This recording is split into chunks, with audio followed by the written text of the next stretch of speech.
बिस्मिल्लाहिर्रहमानिर्रहीम। अस्सलाम वालेकुम। इंडिया में मुसलमानों का रहना मुश्किल हो गया। भारत में मुसलमानों के लिए अरसा हयात तंग कर दिया गया। आज जो ताज़ा है वो जो आपको बताना चाहता हूँ कि बॉलीवुड के एक एक्टर हैं एजाज खान, जिन्होंने बिग बॉस में भी काम किया, उस शो में भी वो हिस्सा रहे और फाइनल तक पहुँचे। और जो गजनी का ओरिजिनल वर्जन था उसमें भी उन्होंने काम किया। सोशल मीडिया पे भी बहुत एक्टिव है।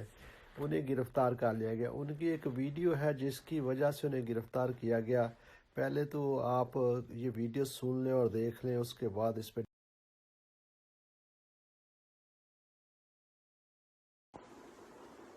अस्सलाम वालेकुम, सत श्री अकाल, नमस्ते। नींद नहीं आ रही मुझे कसम खुदा, क्योंकि क्या हो रहा है, चींटी मर गई, मुसलमान जिम्मेदार, मुसलमान जिम्मेदार। किसी ने दिल्ली में अर्थक्वेक, सारे मुसलमान जमीन के नीचे घुसे और इसे हिले तो मुसलमान जिम्मेदार। लेकिन ये आप लोगों ने, ये साजिश हिंदुस्तान में इसलिए हो रही है क्योंकि बीजेपी कर रहा है। अब देखो, देश के लोग, तो मैं अपनी लैंग्वेज में कुछ कहना चाहता हूं, हिंदुस्तान के जो बाकी के लोग हैं वो चूतिए। क्यों बताओ? क्योंकि सरकार ने इनको बना दिया चूतिया। कैसे? सरकार ने कोरोना, क्योंकि कोरोना पे सवाल उठने वाले थे। अब क्या है, हिंदू भी है, मुसलमान भी है, सिख भी है, सबकी जब जान जाती है ना, खुद का बच्चा कोरोना से बीमार होगा, कोई घर में बीमार होगा, तो ये बीजेपी है, भगवान कुछ नहीं देखेंगे, फिर ये लोग सब पूछेंगे। तो ये कोरोना पे जो सवाल है वो सवाल ना हो, इस चक्कर में बीजेपी के कुत्तों ने क्या किया, मीडिया के दलालों को खरीद के, जैसे अर्नब गोस्वामी, मैं इस आदमी की बहुत इज्जत करता था, रज्जा शर्मा, वो भी बहुत बड़ा दलाल निकला मीडिया का, हर बात में हिंदू मुसलमान कर रहा है। कितना पहुंच गया तेरे को? अल्लाह करे तुझे कोरोना हो जाए, तेरी बीवी को कोरोना हो जाए, अर्नब गोस्वामी को कोरोना हो जाए, उसके पूरे घर वालों को कोरोना हो जाए, वो जी टीवी का एक रिपोर्टर है, उसकी मां को कोरोना हो जाए, उसके बाप को हो जाए, उसके सारे घर वालों को कोरोना हो जाए। नहीं, ऐसे लोग जो देश के अंदर गलत काम कर रहे हैं, तुम लोगों को सबको कोरोना हो जाए।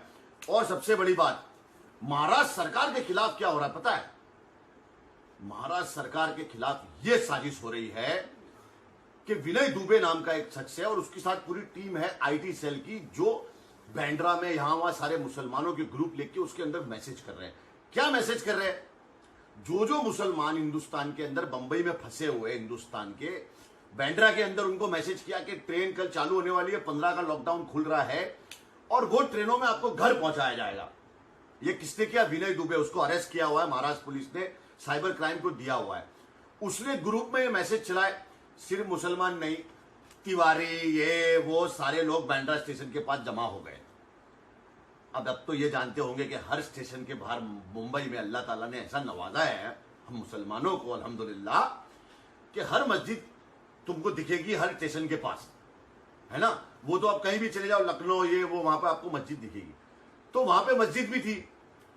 तो ये दलालों ने क्या किया, आसपास की मीडिया को भी भेज दिया, सारे लोगों को पहले ही भेज दिया वहां पे। किसने? बीजेपी वालों ने। क्यों? क्योंकि उद्धव ठाकरे, आदित्य ठाकरे का काम इनसे देखा नहीं जा रहा। अरे मेरे भाई, यूपी, बिहार, दिल्ली में जितनी पब्लिक है ना, कुछ भी नहीं है। बंबई शहर के अंदर यूपी से, बिहार से, यहां से, वहां से, पूरी दुनिया से लोग फंसे हुए हैं। अगर धरती कहीं की माँ है ना, जो बोलते धरती माँ है, तो महाराष्ट्र, मुंबई माँ है, मुंबई। उसके अंदर जो लोग फंसे हुए, हमारे मुख्यमंत्री को बदनाम करने की साजिश की है इन लोगों ने। कौन कर रहा है? एक्स मिनिस्टर, जो क्या नाम है एक्स, उसका नाम भी भूल गया मैं तो, फडणवीस नाम है उसका, फडणवीस। फिर एक और है वो मोहित भारतीय खंबोज। अबे कहां से भारतीय हुआ तू? बीजेपी के दलाल। क्या बांटा मलाड में तूने? बता। मोहित खंबोज भारतीय मलाड में रहता है, तू हिंदुस्तान का खाता है, तूने क्या बांटा? हैदर आजम, भाई हैदर आजम बीजेपी में है ना तू भी, तूने क्या बांटा भाई? क्या लिया तेरे मोदी से मलाड के लोगों के लिए? पूरे लोग भूखे हैं, सारे लोगों को खाना नहीं मिला। हैदर आजम जो मलाड का है, उसने क्या किया? बीजेपी वाली ने पूरा सामान असलम शेख बांट रहा है, पूरा राशन असलम शेख बांट रहा है। हम बांट रहे हैं अल्लाह के बंदे से, हम जाके दे रहे हैं। तू क्या कर रहा है वहां पे? मोहित खंबोज क्या कर रहा है? वो भी मलाड का है। और हाँ, आशीष सेलार ये भी लगा हुआ है। शेम शेम, आप लोग ट्वीट कर रहे हो, शेम शेम। जब मुसलमानों को बदनाम किया जाता है तब आप शेम नहीं कहते। और आपका आईटी सेल मिलके भी कुछ नहीं उखाड़ पा रहा है मेरा। भाई सबसे पहले मैं आप लोगों को ये कह दूं, मेरे चैनल को इसको उड़ाने की कोशिश की जा रही है, ऐसा होगा नहीं इंशाल्लाह। आप मेरा यूट्यूब चैनल सब्सक्राइब करिए, सबके सब एजाज खान ऑफिशियल। सबको मेरी विनती है कि आप सारे लोग यूट्यूब पे जाके मेरा चैनल सब्सक्राइब करिए, एजाज खान ऑफिशियल, जिसपे 1 मिलियन हो जाएंगे इंशाल्लाह सब्सक्राइबर, तो ये लोग मुझे यूट्यूब से निकाल नहीं सकते, वरना वहां से भी जा सकता हूं और यहां से भी जा सकता हूं। खैर, ये मेरी आवाज बंद नहीं कर पाएंगे, क्योंकि अल्लाह ताला ने जिसको आवाज बनाया है उसकी कोई क्या उखाड़ लेंगे। तो आपने समझा, महाराष्ट्र के अंदर ऐसा मुख्यमंत्री नहीं मिलेगा। हिंदुस्तान में हमारा पीएम इतने दिनों में आके बोलता है, हमारा सीएम महाराष्ट्र का रोज आके हमको बताता है कि भाई आज ये हुआ, कल ये हुआ, इतने बेड आए, इतने वेंटिलेटर आए महाराष्ट्र का, ये सब।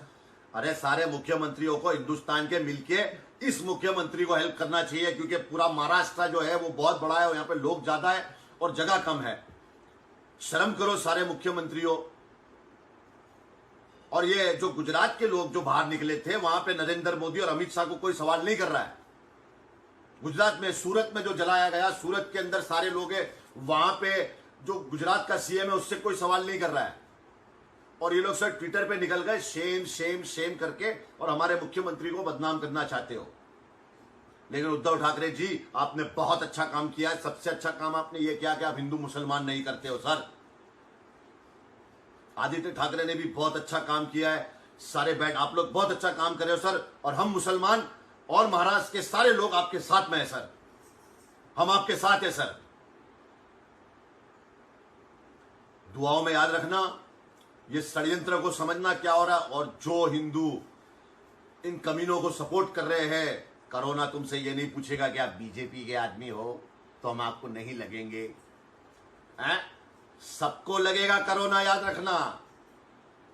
क्योंकि कोरोना आया है इसलिए कि जागो ना, जागो ना, कि अभी भी जागो ना भाई। हिंदुस्तान को ये इन्होंने उलझा दिया हिंदू मुसलमानों में, ताकि कोरोना पे कोई सवाल ना कर सके। अरे अब तो वक्त आया, एक हो जाओ हिंदुस्तानियों, अल्लाह के वास्ते एक हो जाओ, भगवान के वास्ते एक हो जाओ, जीसस के वास्ते एक हो जाओ, वाहिगुरु के वास्ते एक हो जाओ, शिवाजी महाराज के वास्ते एक हो जाओ, राम के नाम पे एक हो जाओ, लेकिन एक हो जाओ। दुआओं में याद रखना। ये वीडियो को ज्यादा से ज्यादा शेयर करो, मेरे चैनल को एजाज खान ऑफिशियल को यूट्यूब पे जाके सब्सक्राइब करो। कुछ नहीं कर सकते हो, अपनी उंगलियों में तो दम है कि नहीं कि मर गई है तुम्हारी उंगलियां, इसको शेयर करो। कुछ नहीं कर सकते हो, ताउन नहीं कर सकते हो, कुछ नहीं कर सकते हो, उसको शेयर करो। दूसरे तक पहुंचाना भी बहुत बड़ा सवाब है, बहुत बड़ा सदका ए जरिया है। याद रखना, मैंने जो कहा है उसको भूलना मत। उद्धव ठाकरे और आदित्य ठाकरे के खिलाफ बहुत बड़ी साजिश कर रहे हैं ये लोग। महाराष्ट्र सरकार मुसलमानों से, अभी ये लोग क्या कर रहे हैं, महाराष्ट्र भी इनसे छीनना चाह रहे हैं कि बीजेपी के हाथ में महाराष्ट्र आ जाओ तो यहां भी मुसलमानों पे जुल्म हो, यहां भी मुसलमानों को बदनाम किया जाए, जैसे पूरी दुनिया में लोग कर रहे हैं। और मीडिया वालों को मत भूलना, रजत शर्मा और दूसरा कौन है, अर्नब गोस्वामी और जी टीवी वाला रूबिका लियाकत, ये सब दल्ले। मेरे को ये नहीं पता कि लोग घर जाके अपने बीवी बच्चों से, अपने माँ बाप से, अपने भाई बहन से आंखें कैसे मिला लेते हैं यार। और इनके घर वाले इनको कोई कुछ नहीं बोलते। अगर रूबिका लियाकत की माँ ये वीडियो देख रही है तो मेरा मैसेज है, अर्नब गोस्वामी का बाप अगर कोई ये वीडियो देख रहा है तो मेरा ये मैसेज है, रजत शर्मा की बीवी जो मैसेज देख रही है तो उसको मेरा सवाल है, आप लोग इनसे कहते नहीं कि आप देश में आग लगा रहे हो। हिंदुस्तान का इतिहास आपको जरूर याद रखेगा। सबसे बड़ा कोई विलन इस दुनिया में आज की डेट में हिंदुस्तान में है तो वो रावण नहीं है, वो दुशासन नहीं है, वो दुर्योधन नहीं है, लेकिन ये मीडिया है, ये दलाल मीडिया, ये गोड़ी मीडिया, ये गंदी मीडिया, थू मीडिया।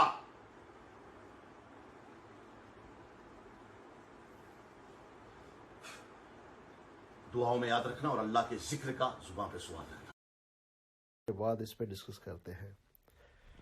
तो एजाज खान ने जो इस वीडियो में कहा है, जो आपने सुना है, उन्होंने कहा कि ये जो मुसलमानों के साथ कर रहे हैं ये बीजेपी वाले, और जिस तरह अरसा हयात मुसलमानों में तंग कर रहे हैं ये ठीक नहीं है। उन्होंने कहा हमारी आबादी कम बताते हैं, हम 40 करोड़ है, जैसा कि मीडिया में बताया। अगर 40 करोड़ बाहर निकल आए तो फिर जो होगा वो आप जानते हैं हमारी ही हुकूमत होगी।